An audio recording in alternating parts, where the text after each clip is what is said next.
폭우 피해 사과했지만 대통령실에선 또 아차차 민주당에서는 대통령을 향해서 스텔스기냐라는 비판을 했는데 그게 지금 논란이 되고 있습니다. 스텔스기가 도대체 왜 나왔을까요? 잠시 후에 이야기 나눠보겠고요.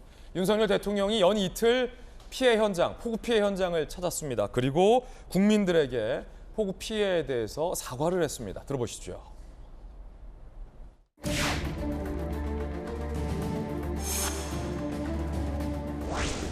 다시 한번 희생자의 명복을 빌며 불편을 겪은 국민들께 정부를 대표해서 죄송한 마음입니다.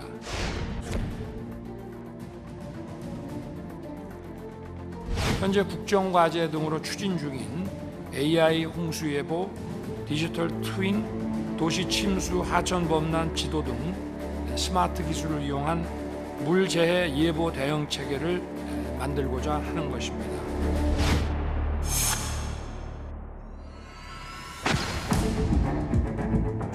지하 터널이라든지 종합적인 이런 물 관리를 통해서 재난을 근본적으로 막을 수 있는 방안에 대해서 폭넓게 여러분들의 고견을 주시기 당부드리겠습니다.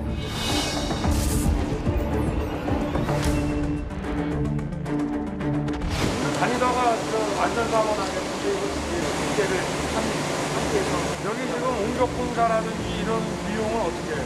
행안부가 동작구청에 지원할 수 있는 거는 다 지원해서 협의를 좀 해가지고 신속하게 좀 여기 분양관리자는 큰일 납니다.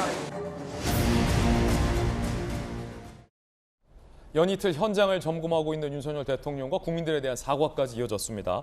반지하 가족 참사 많은 국민들이 안타까워하고 있습니다. 반지하에 살지만 않았더라도 참사는 피할 수 있었을 텐데 라는 안타까움이 듭니다. 윤석열 대통령이 홀로 남은 할머니를 위해서 공공주택을 알아보라 라고 지시를 했습니다. 더 이상 할머니 혼자, 가족을 잃은 할머니 혼자 반지하에 살게 둬선 안 된다라는 겁니다. 김수영 교수님, 신림동 폭우 현장을 찾았는데 두 딸과 손녀까지 잃었어요.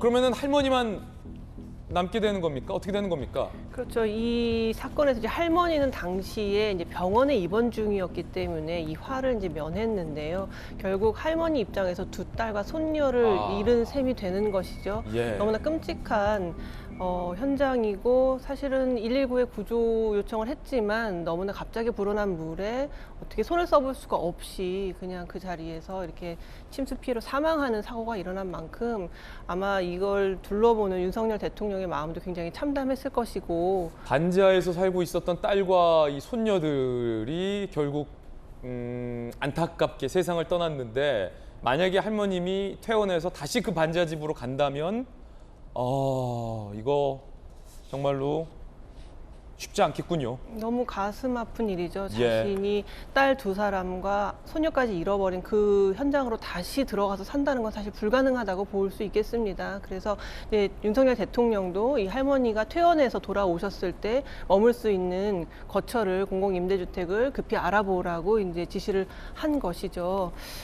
굉장히 그 반지하라는 곳이 그 주거 여건이 열악하고 심지어 구조 요청을 했지만 그냥 손을 쓸 수가 없어서 이렇게 사망하는 물이 너무 빨리 불어났기 때문이죠. 그렇죠. 그리고 방범창도 뜯어낼 수가 없어서 결국은 이렇게 손 쓸 수 없이 사망하는 사건이 일어났는데 사실 재난이라는 게 이제 점점 더 많아질 수가 있는 게 기후변화 때문에 이런 폭우 같은 피해들이 더 많이 발생할 수 있고 이런 재난의 상황에서는 결국 이런 취약계층들 주거 여건이 굉장히 열악한 사람들이 아주 직접적으로 피해를 보기 때문에 이 부분에 대한 대책이 보다 근본적으로 마련돼야만 앞으로 또 이러한 기록적인 폭우들이 발생했을 때 이런 취약계층들이 안전하게 살아갈 수 있는 그런 대책이 마련돼야 될 것 같습니다. 네, 홀로 남은 할머니를 위해서 공공임대주택을 구하라라고 긴급 지시를 대통령이 했고 이 대통령의 지시는 참 적절했던 것 같습니다. 할머니를 위해서 반지하가 아니라 공공임대주택을 빨리 좀 거처를 마련하는 방법이 필요해 보입니다. 이참에 서울시도 나섰습니다. 이제 반지하는 거주용으로 허가가 안 날 수 있다라는 방침입니다. 함께 보시죠. 소위 서울에서 반지하 주택 사라질까라는 제목인데 2020년 반지하 주택 전국 32만 7,320가구 중 서울에만 20만 849가구가 있습니다. 그 이유는 이제 서울에 워낙 많은 인구가 몰려들고 집이 부족하다 보니까 반지하에서 살고 있는 비중이 높을 수밖에 없다는 거죠. 수도권의 96%가 몰렸다라는 거예요. 서울시가 앞으로 지하, 반지하 주거 용도로 사용할 수 없도록 하겠다라고 대책을 발표했습니다. 자, 박성배 변호사님 강력경사 출신이시잖아요.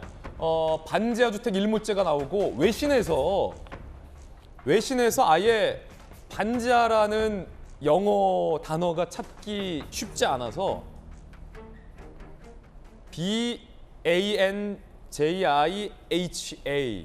반지하 우리말 그대로를 그냥 외신에서도 쓰고 있더라고요. 그만큼 푸른 눈의 외국 사람들의 눈에 봤을 때도 반지하가 굉장히 좀 이상한 형태다라는 건데 지금 서울시 정책 내용 어떤 겁니까? 어떻게 반지하를 다 없앤다는 거죠? 어느 사회나 빈부격차는 존재하는데 자연재해가 발생하니까 빈부격차가 더 도드라지게 드러나고 예. 있습니다. 이 끔찍한 참상이 발생하자 서울시가 앞으로는 지하 반지하를 주거 용도로는 사용하지 못하도록 하겠다는 대책을 내놨습니다. 2020년 기준 반지하 주택이 전국에 32만이고 그중 서울에 20만이 포진돼 있습니다. 전국 32만이면 산술적으로는 우리나라 인구의 100만 정도가 지하 반지하에 거주한다고 추정할 수 있는데 예. 결코 적지 않은 인구라고 할 수 있습니다. 이 서울시가 내놓은 대책, 앞으로는 주거 목적 용도의 지하 반지하 건축을 전면적으로 불허하겠다는 것이고 그렇다면 현재 거주하고 있는 지하 반지하 거주 주민들은 어떻게 할 것인가? 이들에 대해서는 10년, 20년간 유예 기간을 두고 순차적으로 퇴출하는 방안, 즉 세입자가 나간 뒤에 이 비저주형 용도로 전환할 수 있도록 인센티브를 부여하겠다는 것입니다. 그렇군요. 그러니까 지금 반지하에 살고 계신 분들은 뭐 거주 걱정은 안 하셔도 되는군요. 당분간은 거주 걱정을 하지 예. 않게 하겠다는 겁니다.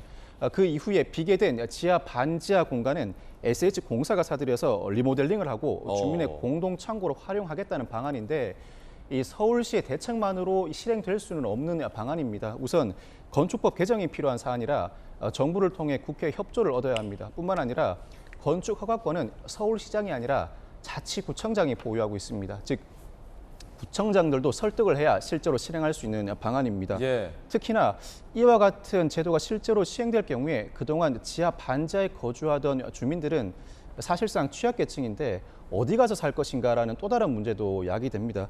이 주택 공급을 확대한다고 곧바로 해결될 수 있는 문제는 아니고 결국 이 공공임대주택을 활용하는 방안을 강구해야 할 것인데 이때는 지하 반지하에 거주하던 주민들에게 특혜를 부여한다는 형평성 논란에도 휘말릴 수가 있습니다. 그렇다면 자연재해가 발생했을 때 이 자연재해 대책뿐만 아니라 이로 인한 사회 경제적 후속 조치에도 상당한 심혈을 기울여야 할 것으로 보입니다. 예, 반지하와 관련된 또 안타까운 이야기들이었습니다.